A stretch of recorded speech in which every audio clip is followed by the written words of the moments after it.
እግዚአብሔር ሰውን ለማዳን ለምን ሰው ይሆን ሌላ የማዳኛ መንገድ ለምን አልመረጠ? በጣም ጥሩ ጥያቄ። አሁን የለበስከው ጃኬት ጥቁር ነው፣ ለምን ነጭ ያልመረጥከው? ስለተስማማኝ ነው፣ ስለፈለኩት። አንተ ስለፈለክ መልሶ አለቀየ። እግዚአብሔርም ሰውን ለማዳን ሰው መሆን ነው ማለት ነው የተስማማው። የወደደው እሱ ነው ማለት ነው። አሁን መሰረታዊ ሰው የማይረዳው ነገር ምንድነው? እግዚአብሔር ለምንድን ነው ይሄን የመረጠው? ይህ ማለት ለምንድን ነው ታዲያ ዓለምን የፈጠረው? ራሱ ስለወደደ አይደል? የፈጠረውን ዓለም ለማዳን ደግሞ ሌላ መንገድ ነው የቀየሰው። ያ መንገድ ደግሞ ሰው መሆን ነው። ስለዚህ ሰው መሆን ነው። ለምን ሰው ሆነ ብለን ስናነሳ ግን ወደ 10 መልሶችን ላስቀምጥ ይችላል። በቃ ለምሳሌ ሰው የሆነበት አንዱ ትልቁ ጉዳይ መዳኛ መንገድ ይሄን ያደረገው ጉዳዩ እስከዚህ የሚያደርስ መሆኑን ያሳያል። የሰው ልጅ ያጠፋው ጥፋት፣ የሰው ልጅ የበደለው በደል እግዚአብሔርን ሰው እስኪሆን የሚያደርስ ሆኖ እናገኛለን። ምክንያቱም እግዚአብሔራዊ ባህሪ ሰብአዊ ባህሪን መዋሃድ በጣም ከባድ ነገር ነው። ይሄ ማለት በጣም ልዑል የሆነውን እግዚአብሔርን ነው ትሁት ስጋን ተዋህደ እያልን ያለን። ይሄ አሁን በጣም መውረድ እና ለሚያሳየው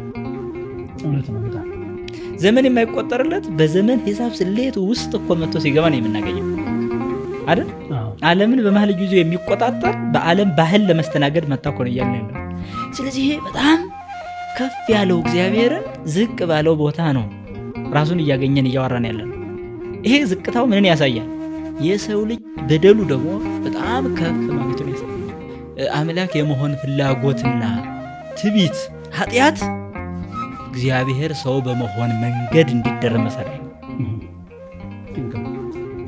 የጉዳዩ ከፍታም እሱን ወደ ዝቅታ አምጥቶታል። ምክንያቱም በመጀመሪያዎቹ ተፈጠሩ መላእክት ላይ የነበረው ትልቁ ኃጢአት ትዕቢት ነበረ፣ የዲያብሎስ ማለት ነው። ስለዚህ ሳጥናኤል አምላክ እኔ ነኝ በሚል ስሜትና ትዕቢት ነበረው። በዛ ሐሰት ዓለምን ወይም ዓለም መላእክትን ያሸበረው። ይሄንን ለማዳን መልአክ አልሆነ። አዳምም ተመሳሳይ ሐሳብ ውስጥ ነው የገባው። እግዚአብሔር ትሆናላችሁ የሚለውን ስብከት አዎ ብሎ በመቀበል ነበር የተሳሳተው። ስለዚህ ልሁን የሚል ስሜት ነበረ ማለት ነው። አምላክ ለመሆን ከዛኛው ስሜት ጋር ተመሳሳይ ነው፣ ትዕቢት ነው።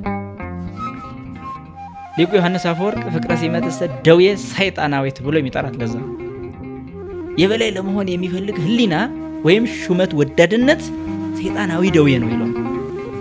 በአእምሮው ውስጥ ከፍ ብዬ እታይ ዘንድ ፈልጋለሁ የሚለው የበላይነት ስሜት፣ የሹመት ፍቅር ከሰይጣን የተገኘ በሽታ እንደሆነ ይገልጻል ማለት ነው። ስለዚህ አዳምና ሔዋንም በዚህ በሽታ ነው የተለከፉት። ጥሩ ይሁን እንግዲህ በዚህ በሽታ ነው የተለከፉት። እግዚአብሔራዊው መንገድ ደግሞ ፍጥረቱ በዚህ መንገድ እንዲሄድ አይደለም። ምክንያቱም ትዕቢተኛ እንዲሆን አይደለም። እግዚአብሔር መልካም ስለሆነ መልካም እንዲሆኑ ነው ፍጥረቱ የሚፈልጋቸው። ታዲያ ሳጥናኤል በዚህ ትዕቢት ቢጠፋ ተመልሶ የመጸጸትና ይቅር በለኝ የማለት ስነልቡና ግን አላገኘም። ወድቋል። በዛው ውድቀቱ ነው የቀጠለው። የአዳምና የሳጥናኤል የሚለያየው ይሄ ነው። ወደ ንስሐ የመግባት ፍላጎት ነበር የሰው ልጅ።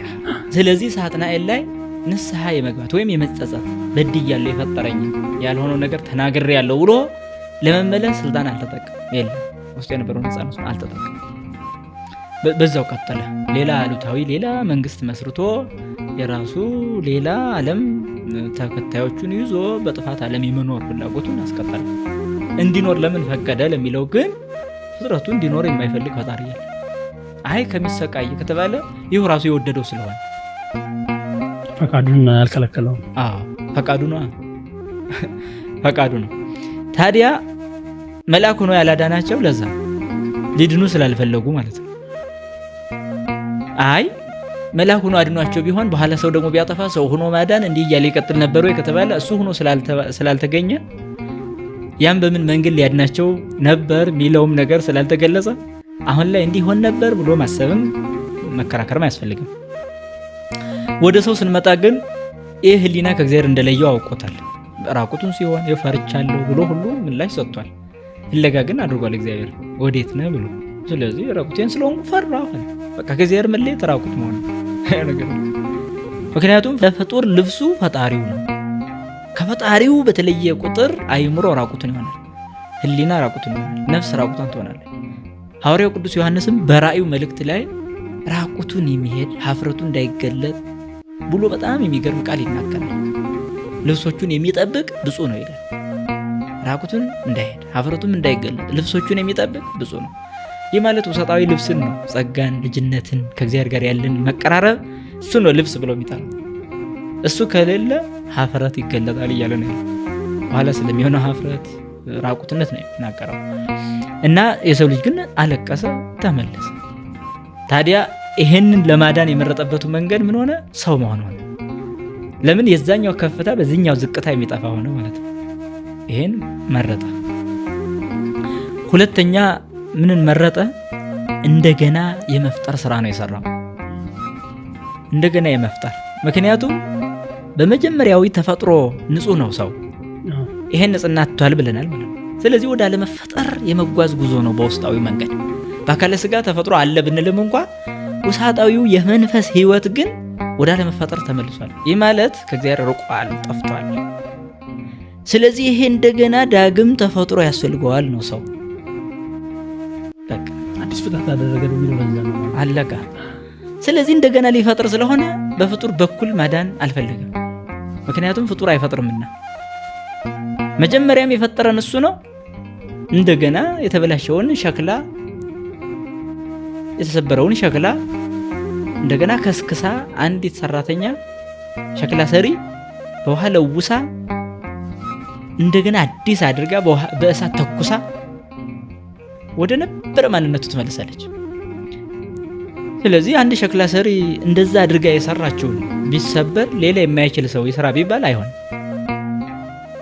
ማይሆን ነገር ነው።